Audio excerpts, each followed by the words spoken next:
All right, happy Thursday, everybody. I'm Meteorologist Jeremiah Stewart coming at you with your weather headlines for the rest of today. Most of us are looking dry as we go throughout this evening, but I can't rule out about a 10 to maybe even up to a 20% coverage. That's going to be primarily off towards the Permian Basin and into the Trans-Pecos region, similar to yesterday. After that, though, this weekend, influence from a Gulf disturbance may try to bring in some clouds. Not expecting any widespread rain with that disturbance. The rain should stay south and east of West Texas. And heading into next week, it's all going to be hot and dry across the board.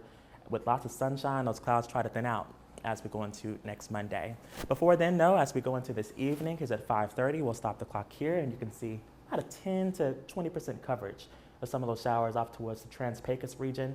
Those try to burn out as we go throughout tonight. And as we go into early on Friday morning, because at 4 a.m., we'll have another complex of some of these showers and storms. They'll start off into the Panhandle up towards Lubbock and try to make a run for the Big Country as we go into early on Friday morning. And that green shading there, you can kind of see it, that marginal risk for some severe storms. Not expecting this to become severe as we go throughout tonight.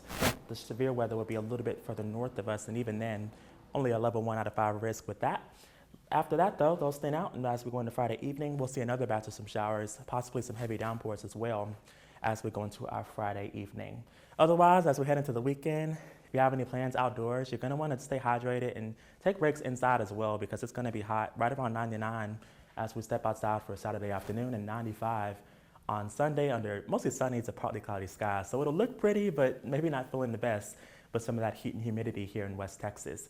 Unfortunately, this high pressure is only going to build and expand over the United States. Here's Monday at 6 o'clock, right over Oklahoma and Arkansas, influencing Texas as well in terms of that weather. So the clouds that we'll see this weekend from that disturbance in the Gulf look to thin out courtesy of high pressure heading into next week, and that's going to warm us up and keep us hot going into all the next week.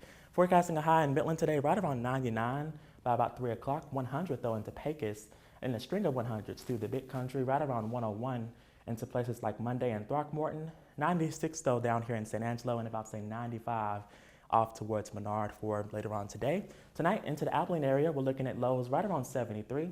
Should be a nice and calm night up that way under partly cloudy skies. And my weather impact 7-day forecast for Abilene and San Angelo.